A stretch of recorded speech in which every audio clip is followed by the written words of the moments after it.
Ma Mission TV, le miroir du monde. On n'est pas... Donc, il n'y a pas de contradiction avec mon parti l'UDPS. Il n'y a pas de contradiction. Et je lance l'appel à tous les Batouo Bazolandanga à travers le Congo. Là où vous êtes, prenez-vous en charge. C'est-à-dire, les 30 là, il doit y avoir la marche partout dans le Congo. C'est dans ça que nous devons nous prendre en charge. Moutou Oyo, à combattre marche Oyo, il va prouver devant le monde que Aza Oyo Babengi collabore na Kabili. Parce que marche Eza, Yakoloba, objectif dans Eza, oui à la bonne gouvernance. Dans le 37e anniversaire, il y a eu des baisses à l'Obakité, puis des baisses et pour continuer pour ça la marche jusqu'à ce que l'état de droit et pour véritablement la Congo.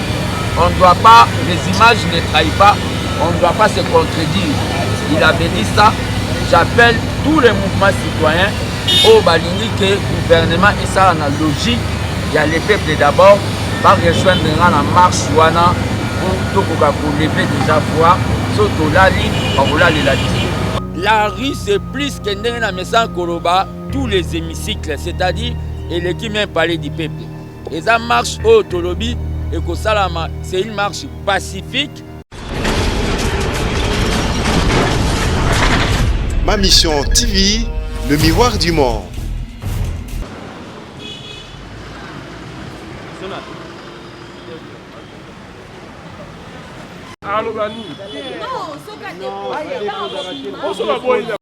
Mbote maman.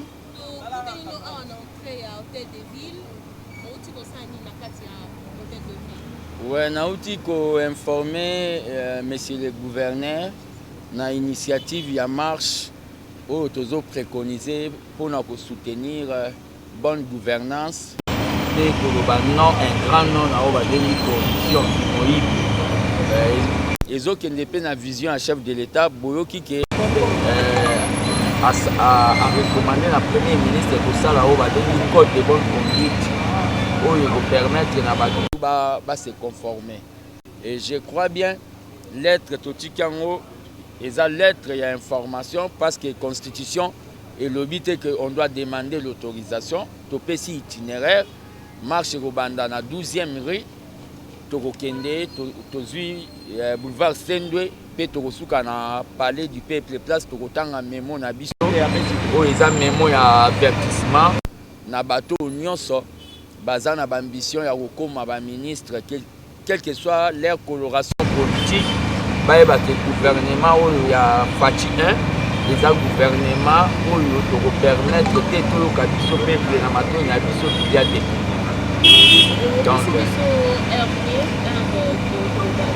donc il y a rassemblement, il y a 10 heures, donc on se rassembler dans la 12e rue.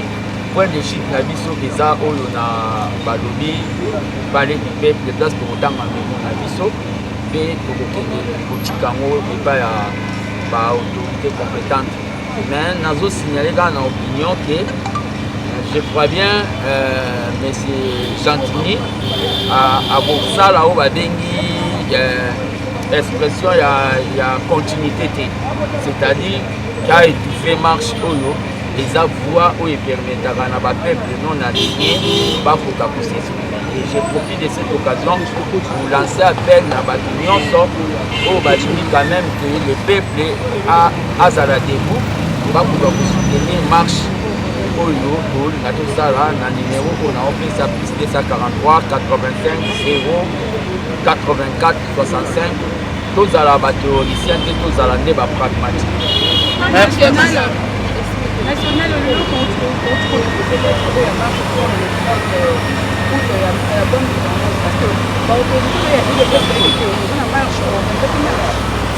c'est une marche citoyenne. C'est une marche citoyenne. L'UDPS étant au Babengi, maison mère la démocratie, et il ne faut jamais bloquer au Babengi expression à peuple. Et vous allez même si c'est déjà l'occasion de peuple à manifester. Marche ça mon boulot. Marche ça voix où permettre à Kanaba et le président à l'intérieur de Jean-Marc Kaboul, dans le 37e anniversaire, il y a eu des baisses à l'Obakité, UDPS et pour continuer pour ça la marche jusqu'à ce que l'état de droit et pour véritablement la Congo. On ne doit pas, les images ne trahissent pas, on ne doit pas se contredire. Il avait dit ça. J'appelle tous les mouvements citoyens au Balingi que le gouvernement est ça dans la logique. Il y a les peuples d'abord, va rejoindre la marche wana pour lever déjà voix, surtout la ligne, on va la dire. Pourquoi on ne dit pas qu'on va marcher dans la deuxième ligne, c'est-à-dire les sièges de deuxième. Bon, c'est un point de rassemblement, hein. 12e ligne, c'est un point de rassemblement. Donc on passera par la permanence et pour continuer marche qui Qu'est-ce que tu penses après marche voilà, ce que vous posez après marche, qu'est-ce que tu vas gagner et puis qu'est-ce que tu prépares après marche? Marche c'est une marche d'avertissement. Après marche, tout ça là on va venir dynamique, il y a contrôle. Le peuple congolais à cause de la thé à l'endroit conseil des ministres, il faut que l'endroit on a suivi. Responsabilité oyo, et ça y a biso tout bas congolais. Tu serais dans ça que nous devons nous prendre en charge. Moutou oyo à combattre marche oyo, il va prouver devant le monde que Aza oyo babengi kolabona Kabili. Parce que marche eza ya koloba objectif nango eza oui à la bonne gouvernance, non à la corruption. Pourquoi combattre cette initiative? Le leader Nabiso à Lobaki Boye que toute initiative qui est bonne pour ton pays, on ne demande pas l'autorisation. Au moment où tu as trop pris, lobby qui est poste, il faut mobiliser le peuple parce que le président n'a pas une majorité réelle et le président na Sénat a une majorité. Nous devons vivifier au Babengi la majorité populaire, c'est-à-dire le peuple. La rue c'est plus que la message Koloba, tous les hémicycles, c'est-à-dire et l'équipe même parler du peuple. Et ça marche au Tolobi et que ça c'est une marche pacifique. Le problème qu'il y a c'est quoi dans des genres de questions les combattants sont inclus dans le peuple. Les combattants à part, les combattants sont inclus dans le peuple. Et le problème du gouvernement ne concerne pas seulement les combattants. Fati n'est pas seulement le président des combattants. Fati est le président du peuple congolais. C'est le peuple congolais qui doit donner à Fati Obabengi une majorité populaire. Le peuple doit faire au Balobi surveillance citoyenne. Parce que ceux qui t'otiki, Baloba, qu'il soit maudit, le peuple qui laisse Bakoka Kosala au Balobi, Makambunaye, et pas Yabatu Misusu. Si on a battu à FCCT, et ça, provocation, c'est une marche qui est bien définie dans la lettre. Et ça, marche citoyenne. Tolobi que Tozan a état de droit, gouvernement et coalition, il y a des gens, Oyo Bakoyana, Babitid Nabango, il y a clan politique Nabango. Il faut péplater les mains déjà. Et ça marche, il y a avertissement. Et vous savez très bien que ce gouvernement, c'est un gouvernement Oyo Batebele Batangisa Makila Nabango. Il y a des veuves, il y a des orphelins. Oyo Baolingaba Mona transformation de la République. Gouvernement où ils ont droit à RRT. Si le peuple a l'ali, gouvernement, donc confiance, ils ont exclure au Babengi contrôle T. Bon, le problème qu'il y a, c'est quoi? La République fonctionne. La République fonctionne. Et dans la politique, il faut savoir voir ce qu'on appelle les signes du temps. Dans la politique, il faut qu'on taper dans le moment opportun. Le moment opportun est arrivé. Au peuple congolais, il faut les mains. Dans les âmes marches, on a continué à marche et avertissement. Parce que nous ne voulons pas tout le monde a comportement yakala. Nous ne voulons pas. Celui qui est vraiment un vrai fils de Tshisekedi doit nous rejoindre dans la marche citoyenne. On n'est pas, donc il n'y a pas de contradiction avec mon parti l'UDPS. il n'y a pas de contradiction. Et je lance l'appel à tous les Batouo Bazolandanga à travers le Congo. Là où vous êtes, prenez-vous en charge. C'est-à-dire, les 30 là, il doit y avoir la marche partout dans le Congo. Parce que si nous laissons Makambwe Kendeka Kaboué par la classe politique, le président sera mis en difficulté parce que c'est un gouvernement de coalition. Nous devons toter les mapos, tokoka ko sauver au Babengi, patrimoine autozui na moment. La police est là pour faire la sécurité. Et ça rôle naé. J'appelle le général Kassongo, je crois bien, Aza déjà Moutoyo, Aza expérimenté na maîtrise y a mouvement de masse. La police doit sécuriser la marche contre les inciviques. Les inciviques, à tout moment, balingaka kozwa, occasion neti, ya boyekop, pour ba kosa ba acte barbarie, ya banditisme na ba machette. Toko permettre yango te na marche wana. Donc responsabilité à sécurité et ça dans la police il faut assurer. Et dans objectif il y a combat oyo ngana zo meneza.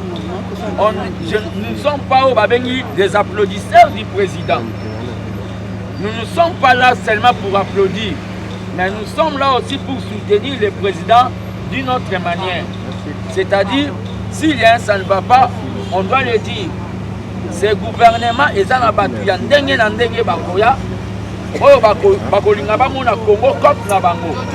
Le peuple est dans la misère. Donc c'est ce que je peux tout simplement vous dire. L'hôtel de ville est informé de la marche. Nous avons besoin de soutien pour toter les misapés. Justement, on entend parler dans les réseaux sociaux apparemment. Il y a un écart entre eux et l'IDP. Qu'est-ce qui se passe justement? Ça, là, qu'est-ce qui cloche derrière? L'IDP, c'est toute ma vie. Bateau Balobaka, je ne suis pas là pour faire des polémiques. Bateau Bayaka Kolobaki, Balongolina Naïdepes, je m'étonne. On m'a interdit à côté en permanence et pas bateau Bazomonake. Les choses doivent aller comme ça au moment où le peuple est mécontent. Le peuple est mécontent de voir M. Kabila à le ministère de la Défense. Le peuple est mécontent. Comme la mono l'assemblante, le peuple est mécontent de voir M. Kabila à la poste de prestige. Je ne sais pas. À chaque fois. L'IDP c'est toute ma vie. Il faut se sauvegarder. L'objectif est fatigué. Fatigué, c'est-à-dire on doit bien faire les choses. On doit bien faire les choses. L'IDP c'est ça, les Égyptiens au besoin de au bazo demander le pouvoir. Vous ne les verrez plus jamais demain. Bazolo va pona o balobi ke na lo ba boye na finga e bonga na zo poste. Demain quand ils auront des postes bokoyo kabango ba koloba lisusu te. Justement puisque là on est encore regretté de la rata coalition FCC Cash. Coalition ya FCC Cash eza coalition moko boye eza contre nature. Biso toza o babengi ba social-démocrate. Biso toza ba social-démocrate, biso toza le peuple d'abord. Mais FCC baza na objectif na bango individuel. Baza na objectif oyo tokolinga te essuyer biso na maboko pembe. Maintenant niveau tokomi, qu'est-ce qu'il faut faire pour avoir la solution? Il faut écourir encore en arrive, nous doit dans pouvoir. J'ai déjà dit, je ne dois pas se répéter. La rue n'est pas au balobi mauvaise chose dans un état de droit. Si tu vois quelqu'un à peur de la rue, c'est un dictateur. Donc je crois bien. Évoquer un ministère de la Défense alors, est-ce que le problème qu'il y a, c'est quoi? Le président de la République est catégorique. le président de la République est catégorique. Vous verrez beaucoup de ministres qui sont à l'aime sous 48 heures. Ceux qui ont attrapé bango na oba bengi maboko na kati ya sakape. Bon, le problème qu'il y a c'est quoi? Système ya audit le président Zosala bokoyeba, il faut laisser le temps au temps. Bokoyeba ba résultat dans quelques jours. Fati aye wana te po batu misusu basala oyo balobi de n'importe quoi.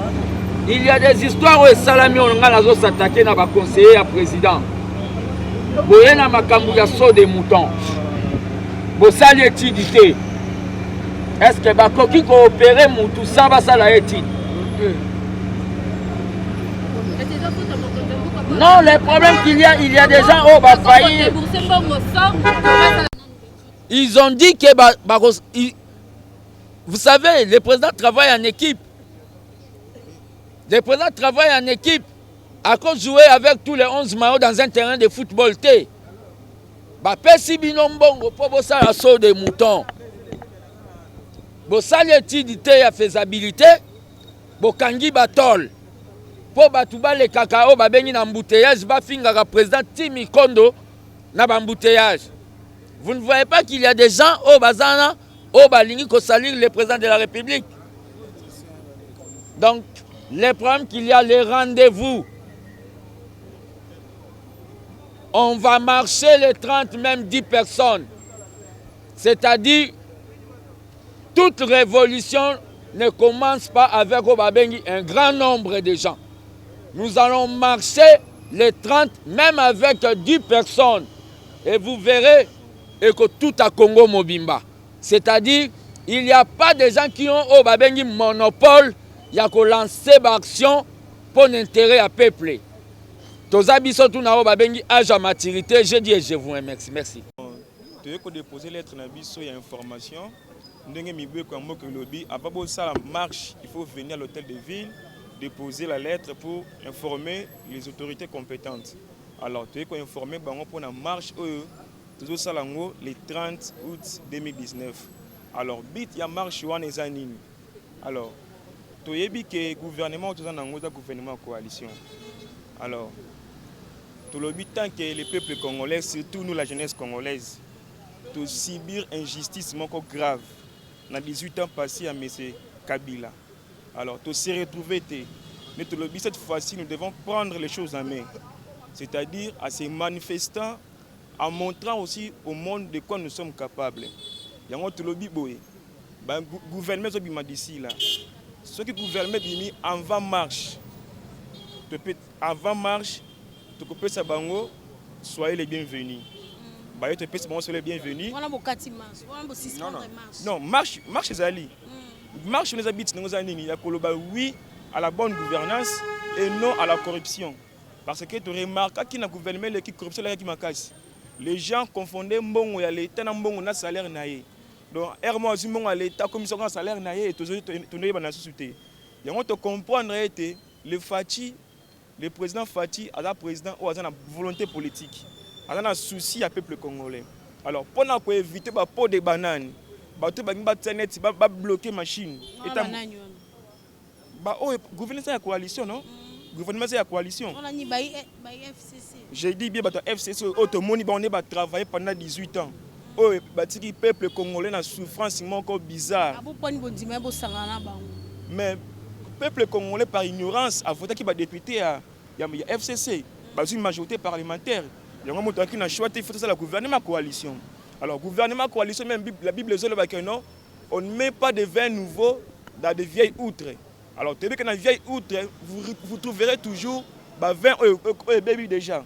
Alors, lorsque vous mettez des vins nouveaux, et que bébé c'est même goût à 20 sika. Il y a un te le biboé, ton dimi coalition wana. Mais tu veux que c'est un avertissement. Avertissement les années, c'est que nous boyons tout travailler ensemble. N'endengé bien. Ceux qui vont mettre cette fois-ci, bisement le peuple congolais, surtout la jeunesse congolaise, tout ça n'andila. Parce que cette affaire ici, maman veuve, au batikala veuve, na orpheline, orphelin batikala, décider côté makam oyo. Parce que pouvoir il y a pouvoir à peuple. Cette fois-ci, il faut que le peuple se retrouve. On te le dit, marche sur le terrain.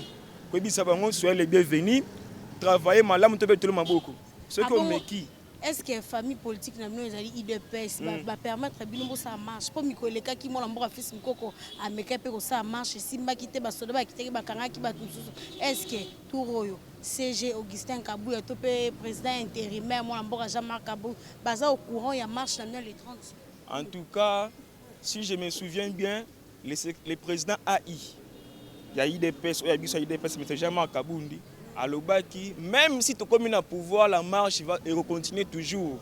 Ce qui te montre clarté de continuer toujours dans la marche. Alors, biso ba socialiste, to le biboy, to lingi to za maboko pembe. To lingi fati comme on a fait en Kekana nae, a lancé les sous a côté de candidature comme président de la République en 2023. Ba tout ba jugé ma bête. Bilan est la négativité. Zomo yango moni déjà to le bi photo qui t'a sur le terrain. Nous avons la même morale à partir de l'IDPS. Mais ma marche, il y a l'IDPS, il y a le Congo Mobimba. Jeunes unions sont conscients, que non, en tout cas, à Tanguy, mais nous allons les amiter. Pour nous, autant attendre moko. Autant vivre en haut.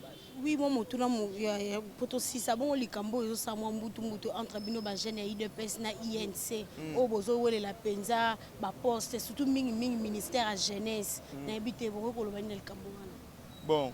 En tout cas, il y a une incompréhension exacte. Incompréhension exacte parce que nous sommes soutenir mon condiment, le chef de l'État. Nous soutenir la même morale, la même idéologie. Alors, on est peut-être entre nous, mais tout est déjà arrangé. Donc, c'est un peu ça. Message bon, message on a reçu, surtout nous les jeunes. Pardon, noter de ville, on répond dans combien de jours, 48 heures, 24 heures? Bon, dans l'hôtel de ville, constitue le but que tu vas répondre à Bisso. C'est que tout ça déjà bien. Tu es informé que nous aurons une marche pacifique citoyenne les 30. Mais il ne faut pas acquiser réception. Acquiser réception, si Moukanda, signer ma camouflage, enregistrer Bisso dans le cadre de registre. Nous avons autorisé les 30. La marche avec beaucoup de tranquillité, encadrée par les polices, par la police. Merci. Merci beaucoup. Bauti bongo kolanda boni mwana mboka fils mukoko gradi tempe bongo ayanoli na mituna ba pandisango mokolo mwa lelo libosi hôtel de ville na simane bongo kotika mokanda na information et pas ya gouverneur obayambi pena solo kitoko boye longo bani matondi bina baso bandaka biso nte moklimba na vie Roger Momolo la président Fachi na France na Hussein nga Makoto notre bébé et na Ousmane Gazoul depuis France na papa Maurice Makanda depuis États-Unis bibi kapinga joyeux anniversaire à toi Maurice qui nous a dit sur ma caméra tout bon kozali koya botika malamu. Ma mission TV, le miroir du monde.